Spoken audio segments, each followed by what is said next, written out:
Hey guys, welcome back to the channel. This is the War Train here, and in today's video, I'm going to show you guys my latest gaming pickups. Here we are, it is the end of October, and honestly, I wasn't planning on doing another pickups video this month, but here we are. And today is Halloween, so I just want to wish everybody out there happy Halloween. If you're going out with your family, trick-or-treating, or to a party or whatever, just be careful, but most of all, definitely have a good time, guys. And if you're new to the channel and you're not already subscribed, think about subscribing. And if you enjoy the video, do me a favor, guys, please give it a thumbs up. I'd really appreciate it. But with that out of the way, guys, let's check out these pickups. So if you guys been watching my recent pickup videos, I've been just finding some awesome stuff at my local thrift store.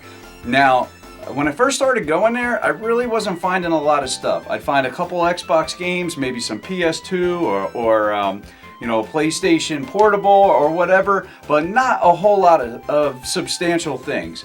Now, in these last couple months, I've been, you know, just finding consoles and just groups of excellent games and getting really great deals on them. So I've been pretty happy, and I keep going week after week to see if I can find something, you know, great again. And again, I found something that I think is pretty awesome. I actually walked out this week with 3 consoles, and I think I got decent prices on all of them. So here we go. The first one I got was a PlayStation 3, and this thing is in really excellent condition. Now, all that it has is a couple superficial like spots on it. It has this little teeny white spot right here and a little scuff across here, but that's nothing. This thing is super clean. I barely had to clean it. As far as like dust or anything, this thing was, I couldn't even believe how clean it was. So excellent find. I got this for about $25. Now, I seen these 2 consoles. They came in together, and I seen them being tested, and immediately I was drawn to them because I'd never seen them there. And I was like, hey, how much do you want for this?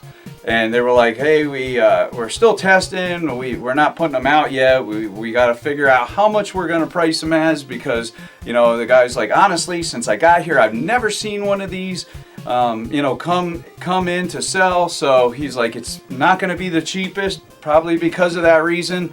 And I'm like, okay, well, I winded up leaving, and I kind of forgot about it. And then, you know, then I was like thinking about going back, and I remembered, and I was like, that's probably gone by now. But I was hoping, you know, that I would find it anyway, and I did. So I found these 2 beauties right here. Now, these are the Atari 2600s, and as you can see, one of these is different. This one here, well, this is a regular Atari 2600, and these are both the Light 6er model, but this one here is actually the Sears model. Sears actually, I guess, licensed it out from Atari to be able to sell their own version, which is the Telegames version.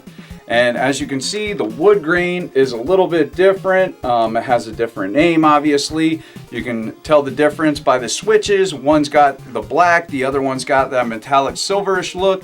But both of these are in excellent condition, and I couldn't believe how, you know, nice they looked. So I had to pick them up. And the cool thing of it is this one right here, the Telegames. It was cheaper, and actually this one you'd think would be more expensive, especially because of it was less common and it was made in the US. Now, it does say right on the back that this one was made in Sunnyvale, California. I don't know if, you know, you can see this, if the camera's picking it up or not, or maybe the light's too bright on it, but it does say it's manufactured in Sunnyvale, California.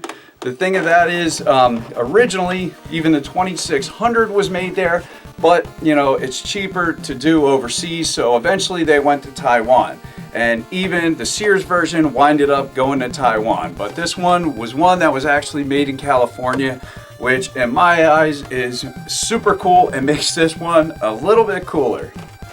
And like I said, the other one was made in Taiwan, and The reason you know these are the light 6er instead of the heavy 6er model is because they're a little bit thinner here on the sides. Obviously they're lighter, and right here it's angled instead of a more rounded kind of edge there. But nevertheless, these things are really cool. Awesome find. I didn't have Ataris in my collection.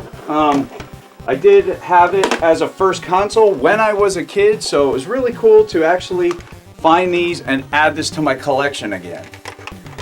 Now, it did come with 2 controllers each, the regular style here. These also in excellent condition, as you could see.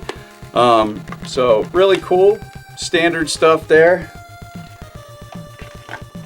And they also came each with 2 of these paddle sticks, as you can see here. Like I said, these are, you know, all in just really great condition. So this was a great find in my opinion. Came with the power cord, the hookups for the TV. So everything you need to hook this thing up and start gaming. Now, I did pay a little bit more for the Atari 2600 model. That one was actually 50 bucks.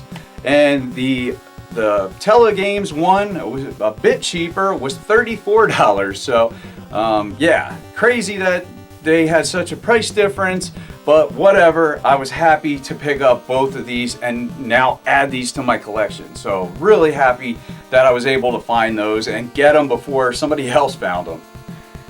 So as far as the games, my good friend Dan from my local GameStop hooked it up again. He let me know about, you know, a game somebody brought in, asked me if I wanted it, and I was like, had to make sure I didn't own it already, but when I found out I didn't, I was like, absolutely, I'll come get it. And that is Grand Theft Auto Vice City Stories. So really cool to finally have this in my collection.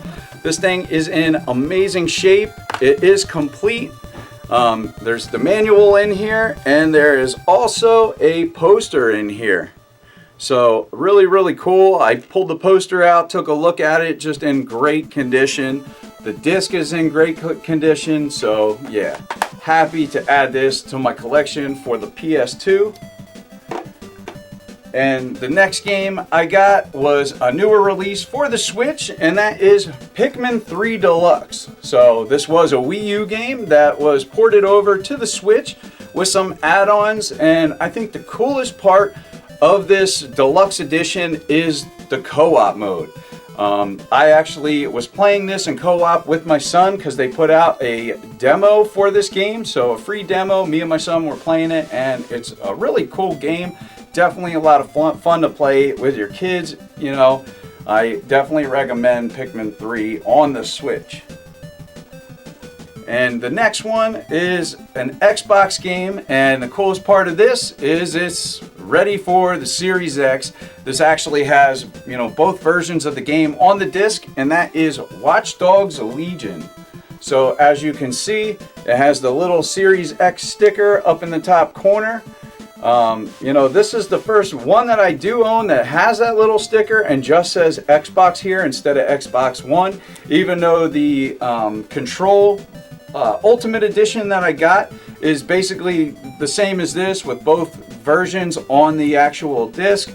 This is the first one that has that legit Series X marking that I own anyway. So really, really cool to have this game. And I have started playing this, and so far, so good.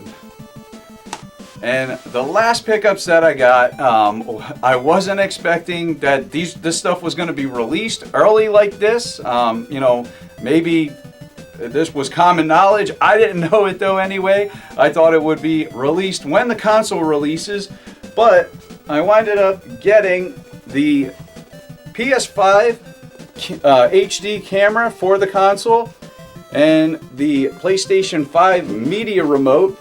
I had all this stuff pre-ordered, so yeah, when I found out this stuff actually was available, I had to go pick it up. So yeah, really, really cool to finally have some stuff for the PlayStation 5. This means we're getting really close. And the coolest part of all of this is the DualSense for the PS5, which I cannot wait to check this thing out. And I can't wait for the PS5 so I can actually, you know, feel the benefits of the new Rumble system or whatever. According to Digital Foundry, this feels like a total next-gen controller. And I watched their video on it, and it just looks really, really fun to play with this controller and play the building game that comes on every PlayStation 5, the Astro Bot or Astro Mission game. That looks really, really fun. I do have one of the Astro games for the VR, and that game is excellent. So to have one of these style games built into the PlayStation 5 is really cool. It's basically like an action platformer kind of thing, like a Mario 64 or something of that nature. So to have that kind of a game built in and have it show off and be pretty much a tech demo for this controller is pretty awesome. But I did hear and see on videos that people were actually able to play this on, use this to play on PC, PS3, I think PlayStation 4 as well. I'm not 100% about that, but I did see PS3 and PC, so that is really, really freaking cool, man. So definitely looking forward to checking this controller out, opening it up, and seeing how it feels in my hands. So yeah, definitely excited, guys. The next gen consoles are so close. But what do you guys think of my newest gaming pickups? Definitely let me know in the comments down below. And like I said, if you're not subscribed, think about subscribing. And if you enjoyed the video, give it a thumbs up. Well, that's it, guys. I'm the War Train. Happy Halloween, and I'll see you later.